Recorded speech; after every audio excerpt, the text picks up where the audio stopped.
आखिर ये न्यूज जो है इसके मतलब क्या है, इसके बारे में थोड़ा समझाइए हमको, ठीक है। तो चलिए हम लोग शुरू करते हैं। उससे पहले आप सभी से रिक्वेस्ट, वीडियो को लाइक और शेयर करना ना भूलें। और अगर आप नए हैं हमारे यूट्यूब चैनल पे तो जरूर सब्सक्राइब कर दें, ठीक है।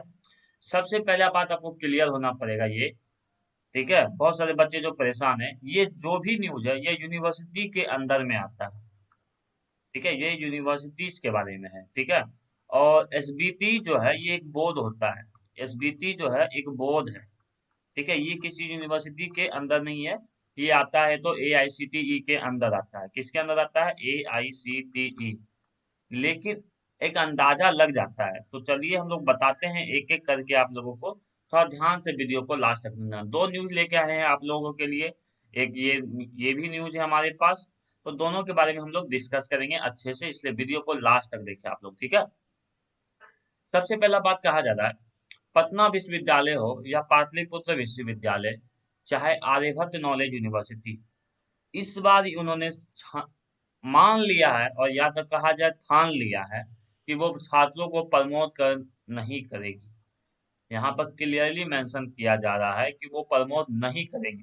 उन्हें ऑफलाइन परीक्षा देना होगा।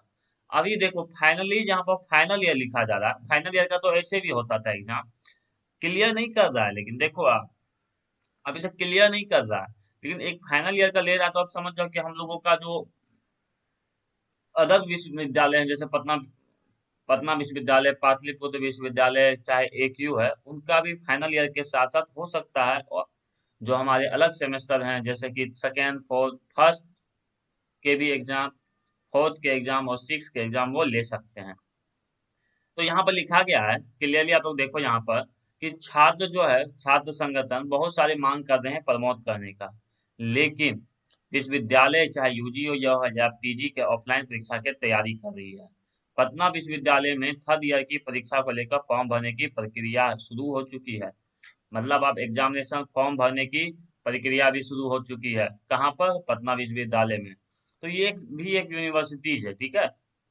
हम एसवीटी के भी बारे में बात करेंगे अभी थोड़ी देर में। 9 अगस्त से पीपीयू में स्नातक पार्ट 1 की परीक्षा फॉर्म भरे जाएंगे। मतलब हर जगह यहाँ पर क्या है, कि परीक्षा फॉर्म भरे जा रहे हैं।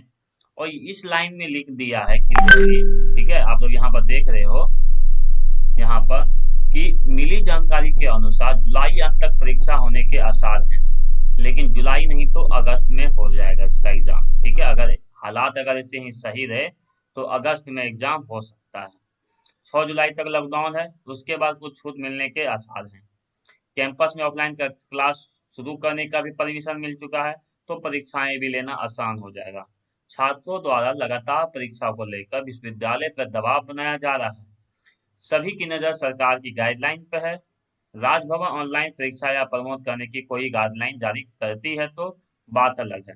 मतलब क्या हुआ, यहाँ अगर राजभवन से कुछ न्यूज आए कि प्रमोट कर दो, तभी बात होगा, ठीक है। लेकिन समान अगर स्थिति रहती है, जुलाई अंत तक या अगस्त के पहले वीक में, या अगस्त के लास्ट वीक तक आप लोगों का एग्जाम हो जाएगा।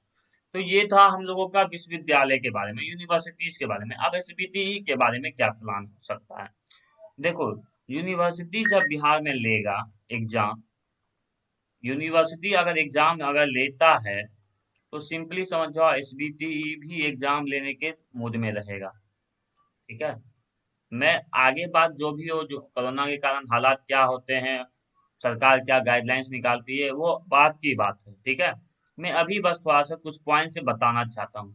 अगर यूनिवर्सिटीज एग्जाम अगर कंडक्ट कराती है, तो आप समझ जाओ कि हमारा जो एआईसीटीई भी एग्जाम, जो एसबीटी बोर्ड है, वो भी एग्जाम लेने के तैयारी में रहेगी।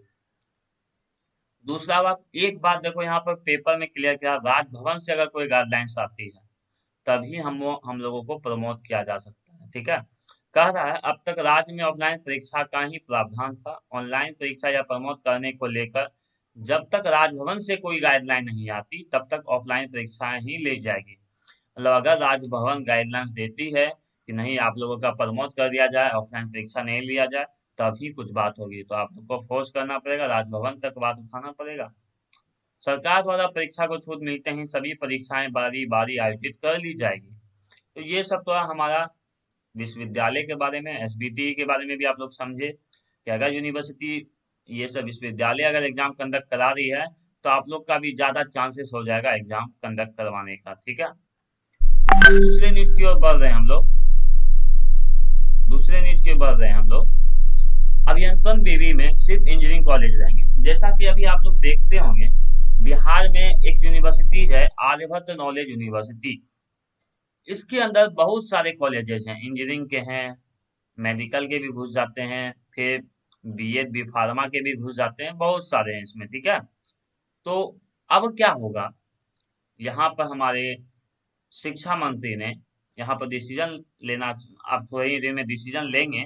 ठीक है, कि उन्होंने क्या कहा है, सूबे में जल्द ही अभियंत्रण विश्वविद्यालय अस्तित्व में आएगा। मतलब उनका एक प्रॉपर एक विश्वविद्यालय होगा जिनके अंदर सिर्फ और सिर्फ इंजीनियरिंग कॉलेज होंगे, पॉलिटेक्निक कॉलेज और इंजीनियरिंग कॉलेज होंगे। ठीक है, अब कह रहा है यहाँ पर 37 इंजीनियरिंग कॉलेज हैं, अभी तक रखा गया है। सभी all India council of technical education से मान्यता प्राप्त है, मतलब AICTE से मान्यता प्राप्त है। अब केवल इंजीनियरिंग कॉलेज में ही रहेंगे विश्वविद्यालय में। पूर्व में 3 महकमों द्वारा इंजीनियरिंग विश्वविद्यालय के प्रारूप पर एक साथ काम चल रहा था। इस पर काम चल रहा है सभी पॉलिटेक्निक संस्थान और ITI को भी अभियंत्रण विश्वविद्यालय में भी शामिल कर दिया जाए। लेकिन आखिर में ये समिति बनी कि केवल इंजीनियरिंग कॉलेज को ही विश्वविद्यालय में शामिल किया जाए। मतलब अगर हमारा इंजीनियरिंग कॉलेज का कोई यूनिवर्सिटीज बनता है, इंजीनियरिंग कॉलेज का सिर्फ एक प्रॉपर यूनिवर्सिटी जिसमें सिर्फ और सिर्फ इंजीनियरिंग कॉलेज ही होंगे, उसके अंदर ना पॉलिटेक्निक कॉलेज होंगे ना ही ITI होंगे। इनको कौन देखेगा? पॉलिटेक्निक कॉलेज को देखेगा हमारा विज्ञान एवं प्रौद्योगिकी विभाग देखेगा, जिसको कि हम साइंस एंड टेक्नोलॉजी डिपार्टमेंट कहते हैं। और ITI को हम लोगों का जैसा पहला श्रम संसाधन विभाग देखता था उसको ही देखेगा। ठीक है, अब एक और है, पटना में ही अभियंत्रण विवि का मुख्यालय होगा। मतलब हमारा जो यूनिवर्सिटीज बनेगा उसका मेन मुख्यालय जो है हमारा पटना में ही रहने वाला है। तो ये एक बस आपको समझना था आगे की जानकारी के लिए, कि पहले जो था AQU के अंदर सारा चीज आता था, इंजीनियरिंग आता था, BEd बी फार्मा, बहुत सारे कॉलेजेस आते थे। लेकिन अब क्या करेगा आगे जाके, सिर्फ इंजीनियरिंग कॉलेज का एक प्रॉपर हमारा यूनिवर्सिटीज बनने वाला है। तो ये एक अच्छी बात है, लेकिन ये थोड़ी सी बुरी बात है। यहाँ पर बुरी बात नहीं कहा जाए, थोड़ा अभी के कंडीशन में ऑफलाइन एग्जाम नहीं होना चाहिए, ये थोड़ा लेके बात है। ठीक है, आई थिंक आप लोगों को अच्छे से समझ में आ गया होगा कि मैं क्या बताना चाह रहा हूँ। ठीक है, तो चलिए हम लोग वीडियो को खत्म करते हैं। वीडियो को लाइक और शेयर करना ना भूले अपने दोस्तों के साथ। Thank you.